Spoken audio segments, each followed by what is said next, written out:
Howdy folks, TJ here. Man, this boy has been busy. No, I don't quite have a video game yet. It's probably going to take many months. But I've started creating and working on my next video game. Would be the third video game I've ever made. If you've been following my channel, you know that I made a video game for the older Peeko-8. And then I went up and made a game for my Specky Next. And then I've been kind of lulled for a long time until Pico-8 came along into my life. And in the last week and a half, 2 weeks, I haven't really been studying or playing with Pico-8 up until just a couple weeks ago. And I started making some videos about, hey, let's just document as I go along, teaching, learning together at the same time, which has been fun. I don't know how many people are really into it. There's been some views, a couple hundred here and there on the 3 videos I've made. So not tons, but I think enough for me to say, okay, there's a few people that want to follow along. I wanted to cut forward a little past making just those type of videos because I couldn't wait. Over the weekend, I started playing with Pico-8. And I started working on a game. I just want to say, okay, let's understand how to make a sprite. Let's understand how to move it, all these things. And then before I know it, I was lost in the abyss of Pico-8, drinking some beer, playing with programming, coding. And before I knew it, I came up for air. I go, I'm hungry. I haven't eaten for hours. But then I looked at the screen and I go, holy crap, I've got the basis for my next video game. If you watched my video the other day, I had, instead of drawing on napkins, I drew on paper, and I had an idea. This was going to be maybe the next idea for my next video game, Invasion of the Cloud People, and it would have Pico-8 involved. And in fact, I've even created a little mascot, a little avatar, a dude that goes along with the video game, and his name is Peeko-8, not Pico-8, but like a peak of your programming, Peeko -8. Pico-8 is my little hero of my video game. I'm not quite sure if I'll have him in the video game. I may have him at the introduction because ultimately the game is all about, and similar to the older Invasion of the Cloud People, where you're collecting good raindrops. Don't get touched by the bad raindrops, which is acid rain. And there's going to be nasties, but I'm only at the very beginning stages. And you would say, what's the beginning stages of it? Did you just create a sprite? I've went past that. So I started working on some sprites. I worked on keyboard control. I worked on joystick control, which was pretty much automatic. The nice thing about Pico-8 is it automatically detected my Xbox joystick. So I could move diagonally and everything. I created my spaceship Storm. I created good raindrop, bad raindrop. I created a scrolling screen that looks like you're moving from left to right, and you're really not, but it gives you the illusion of that. I created moving the joystick over the good raindrop and making a sound effect and giving you points. I even created bad acid rain that if you touch it, it makes a screechy sound. I haven't created an explosion yet, but I made a screechy sound. I've got maps with clouds moving. I'm going to show you that. And I want to just show you how far I've come. Now, to a professional programmer, they could knock this out in probably a half hour. For me, a common bloke, this took basically the weekend to get the basics of it. And then today in the morning, just tweaking some things, playing with some things, adjusting some things to get where I am now. It's far from a video game, but technically, you've got sprites, you can move them, you can touch good things and get points, you can touch bad things and get a bad noise. So it's the essence of a video game that started. No, I haven't created Cloud People yet. No, I haven't created a game, but there's basically a point system. So in a way, it's kind of a very mini game right now. So what I'm going to do is I'm going to stop this recording. I'm going to switch over to my Mac Pro nuclear reactor, and we're going to do a screen recording of the actual game in use, and I'll be talking over it saying this is what I've been doing. Then maybe we'll show you the code. I'm not going to show you how to do this, but we'll scroll through this code and I'll kind of say this is this does that, this does this, and so on. And then if you want to ask questions, feel free to do so. And this is a good time if you're not supporting my YouTube channel by clicking like and just putting some text down below saying, hey, nice job, TJ. Those things help my video get more view of ultimately. But the big thing is Patreon or YouTube membership. It's only $1 or $2. It helps me keep the light on, that light pointing over at me. So if you can, and if you like what I do, become a Patreon, become a YouTube member by clicking join in any of my videos and subscribing monthly for a small fee that you can basically get perks. And those perks are that I put your name at the ending credits so you can say, hey, I'm supporting this nice little YouTube channel. And then I do some other things throughout the year as well. So anyway, or go to my Patreon and click on join there. Same thing, $1 or $2. You help my channel out. I appreciate it. Thank you very much for those if you can. Otherwise, at least click the like. Or dislike if you don't like me for whatever reason. Put a note down there like, hey, nice job, TJ. And maybe I'll get, instead of 100 or 200 views on these, I'll get 200 or 300 views eventually. And the more, the merrier, and it keeps me going on this channel. So let's switch over to my Mac Pro nuclear reactor and do a little bit of a screen recording. What I'm going to do is I'm going to go ahead and launch my Pico-8 program. And I've cleaned things up a little bit. Let's do an LS. I have lots of these I save very often. And right now I'm naming it Invasion of the Cloud People and then a number. So IOTCP. And then I'm up to 49. So let's go ahead and load Invasion of the Cloud People 49. And then we're going to go ahead and run it. So Control R. Now get your pants ready because I think you'll be impressed with what I've done. I'm not a professional here. I'm just a bloke and a dude that plays around and enjoys old 8-bit computers. I think this is pretty cool. So I'll explain what I've done and then we'll go look at the code. So Control R. Oh, I better start flying. So I'm going to use my controller. You're now looking at a scrolling screen of nasties, which are the red acid raindrops, or kind of the peakish ones. Cellulstorm is this little spaceship, and he looks kind of like the one that I created for my Specky games. He's got a little moving propulsion system down at the bottom, and a little siren type of thing on the top. And then there's clouds that are flying through. This is the first time I've introduced actual clouds in my video game. And you've got little clouds, and then you've got this top surface up here. I just kind of think of it as like a cloud layer, top and bottom, and it's basically, it makes an arena for us to play within. Over here next to Cellulstorm, there's a point system that I've added, and then if I touch the nasties right now, I'm not exploding, but I'll do this.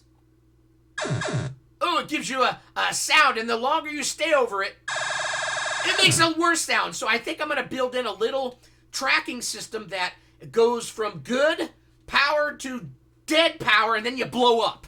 That's the goal. So don't touch the raindrops for too long. I'm going to put a lot of them on here. And if you get your power from 100 to 0, then you explode. That's my idea. Now down here is a pretty raindrop. The nice white one. It looks pure. It looks clean. If I touch that, I make a whoop sound, and you'll notice I now have got 2 points up on the top. And then a new raindrop is drawn in.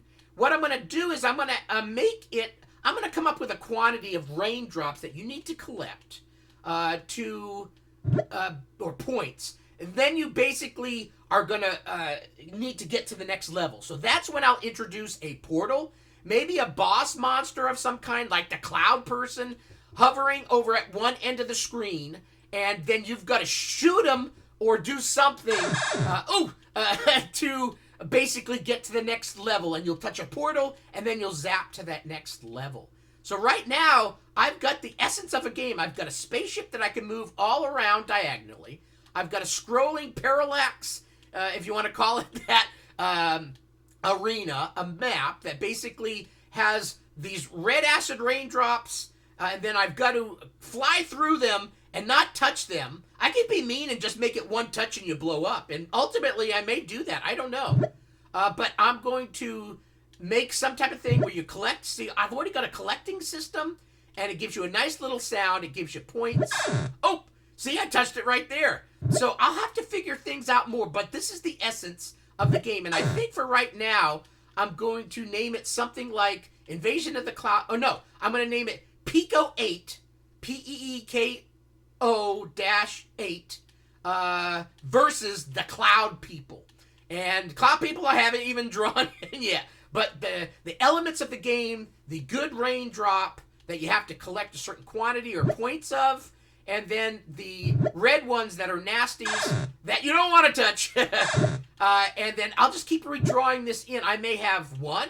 I may make it to where it draws two in. I don't know yet. I'm at the very early stages. But see? Sound effect, that sounded bad.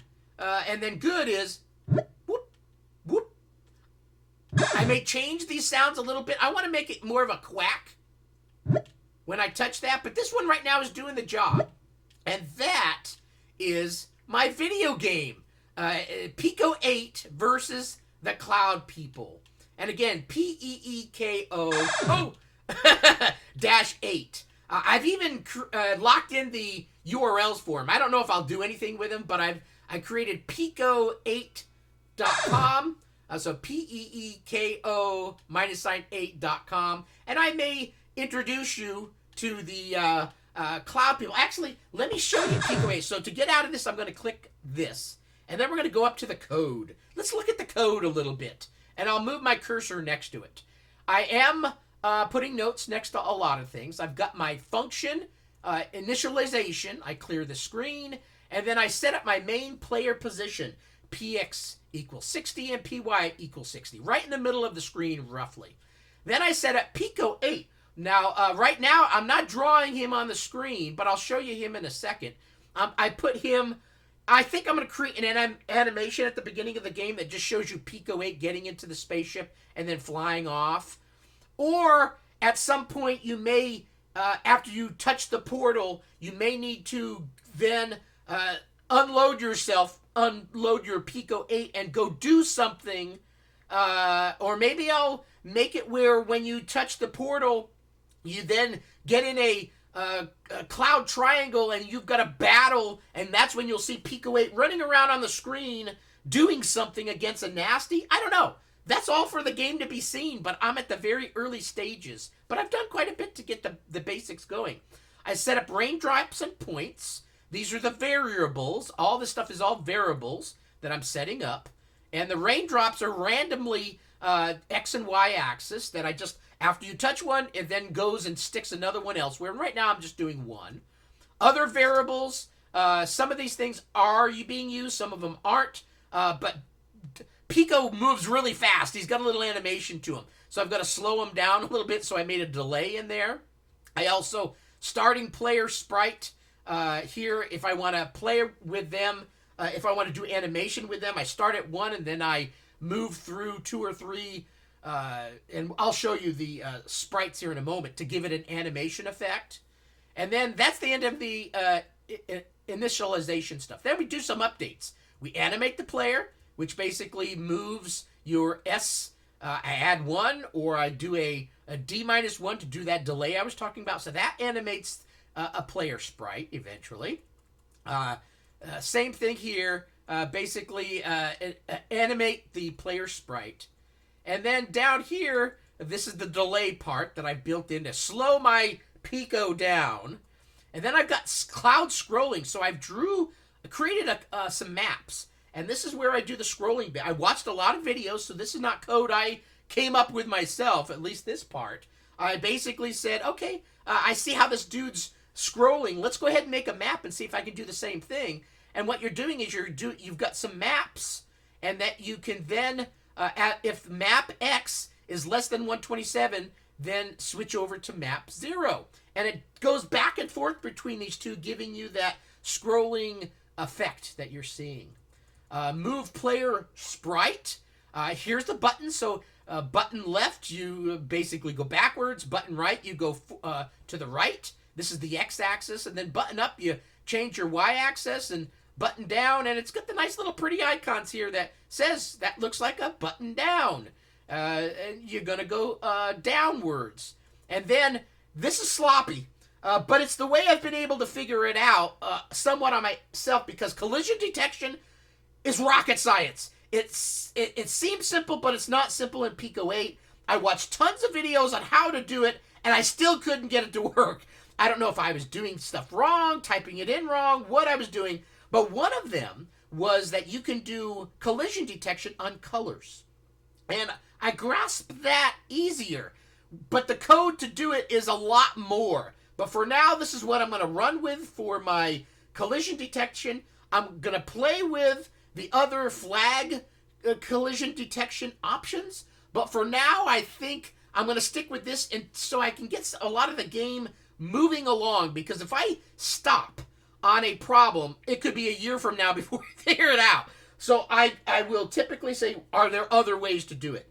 Yes, I found a way. It may not be optimal, but it's a way. And so right now what I'm doing is pget is a function to get a color of where your, in this case, player is. What cell am I over? So C equals my character PX and PY. But D is, and this is where it gets sloppy, PX, which is basically PX over 8 on the x-axis, and stick with PY as 0, that's D. And then I've got an E, so I'm checking all around the 8x8 cube and inwards to a degree, so I can get somewhat okay collision detection, which you saw it was working relatively okay. It's not perfect. You can maybe in some ways touch it but not set off the detection. But for now, this is okay. This is what I'm going to run with. So I have C, D, E, F, G, H, and I. And that basically encompasses my 8x8 sprite relatively well enough. And I'm getting these numbers. And it's saying what is, if C, or a C is going to equal pget, px, and py, which is 0, 0 at the, or in this case, 60, 60 at the start. And it's going to say, what color am I over? If it's a good color, do something. If it's a bad color, do something else. So this is my collision detection. And then I start drawing stuff. Draw a player, and I'm going to let that phone ring. And we'll get that phone ring. But let it stop ringing so we don't have to hear it. We'll let it go to voicemail. 1 ringy-dingy, 2 ringy-dingies. I think it's going to do 4 or 5. But we're going to start talking about the draw player sprite, or draw a lot of information on the screen. Is that the last ring? Good. Okay, so I clear the screen. I then drew the map in, and then I've got this other map, 2 map areas. So I'm doing this one and this one. Basically moved this one over 128 to the right, so I got a panning effect that I can rotate through. Then I've got my hero sprite, and this RS is a starts out wherever I tell it to do. And then we're going to get that random number, rain X and rain Y, and put the sprite wherever that random numbering system puts it. And then after I touch it, it puts it in a new place. So I got to go run over there and collect it. Then the sprite of the, what's this one? Sprite S. I forgot what this one is. Sprite. Oh, this is sprite S. I think this is my Pico dude, which I'm not doing at the moment. Or is this my... No, this, yeah, I'm not sure what this one... I have to go back and look. Yeah. Sprite S and P and Y. What was the S number up here? Oh, this is for the animation part. That's what it was. So this is how you animate the player. So it starts at S1, and then it moves through all the way to S4 or 5 to give you that animation. And this is what's printing that, which I'll have to tinker with some more later. Sprite S2 is my Pico, which I've marked as not working at the moment, so that's not going to do anything. And then I'm going to good raindrop collision, and this is where it's really long. I've got to say if C equals this color or this color, and I do it for the same. So if C equals 15 or D or E, all of them, if it equals that color and 15 is like the pink color, then I'm drawing the rain X position to a new one. We're going to do a random number, and we're going to put him in a new X position. And I did the same for the 13. 13 is the middle pinkish color. And so I did it for that color as well. So basically, let's see. So you've got these that you got to fly through. So if it's 15 or 13, you're going to do something. And in this case, it was the X and Y axis. And I did it for both of them. Okay? So that's that. And then down here, I did the same scenario. If it's any of the P-gets on this one, we're going to then go over and we're going to change the Y position as well. So X and Y positions. That's how I get the new X and Y positions. Then I do a sound effect, which is this. So again, if it's this color, and I'm basically doing the sound effect on the color. So if it's any of those, you get the sound effect, which is the good sound effect on both of these. And then I did the same for the point system. So if you go through the point system, let me scroll over. If any of those colors, the good colors, were hit, we're then going to add a point. We're going to go point plus 1. And then acid raindrops. So on the acid raindrops, it's a little shorter. So I just have to basically say if C equals 14 or C equals 2, and this is basically a collision with my good character and the nasty. I'm wondering how I made this one shorter. I've got to look. I think it's, I'll figure it out later. But basically, if any of those P gets at the top, because I had an XY axis up on the top. I understand now. Okay, moving on. If it's this, then we're going to basically make a sound effect. Sound effect is 1. That's the bad sound. So if I touch the bad color, it does that sound. And that's the end of the program. So if I escape out and I control R, I'm back in the play of the game. And then I can move down and touch the character, get points. Oh, I just got touched. Points, points, point. Oh, shit. He's up here. Fly over. Oh! And so the closer you get to that right screen, you may get zapped a little easier, obviously. And there you go. So we'll end the video there. This is, for now, I'm calling it Pico-8 versus the Cloud People. And we've got some elements of my video game that have now started. Thanks for watching. Bye. Oh. Shut down. Oh yeah, so I forgot. So we were going to show you some of the sprites and some of the things that I've been creating. So this was the code part. If we click on this little icon up here, we've created some sprites. So this first sprite is basically a delete sprite, or you always keep that one number 1. That's what came canned there. So I guess it's I don't know if it's a transparent or what, but I'm keeping it. It looks like a little X or something, but it basically, I think it's just a delete one that you would typically use. And then here is the spaceship, and if you push and hold the mouse button down, and you can actually go through the animation. So I created 6, and when you run back and forth or forward with these, it gives you that animation that you're seeing up on the top. These I'm probably not going to use, but I started making them and they're there. Here's the good raindrop. Here's the nasty acid raindrop. And then here is Pico. Pico can go, hey, how you doing? Do, do, do, do, do. He can move back and forth like that. That's what his animation will look like. So that's little Pico. Think of him like a little robot. He's got a little siren thing on his top of his head like Cellulostorm, and little feet and little arms. And then if I have him walking in a certain direction, you'll notice that looks like he's walking to the right, or my right. and then this one makes him look like he's moving to the left. So I've got those there on my first tab. And that's Pico. Pico looks cool, doesn't he? Hey, Pico. Okay, and then number 2 tab is where I created the clouds and the top and bottom of my arena.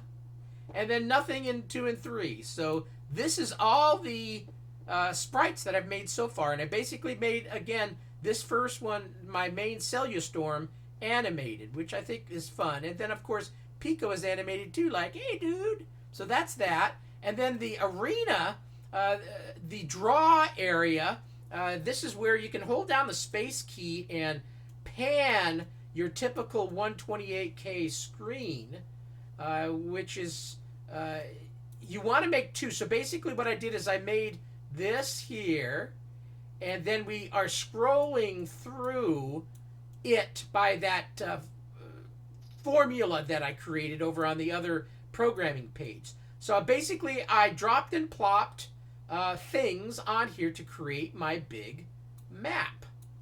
And it looks pretty cool, I think, right? Anyway, that's where I did the map. And then the sound effects, I just made a couple. There's that one and this one. And so this one, you just hit spacebar. That's picking up. And then this one,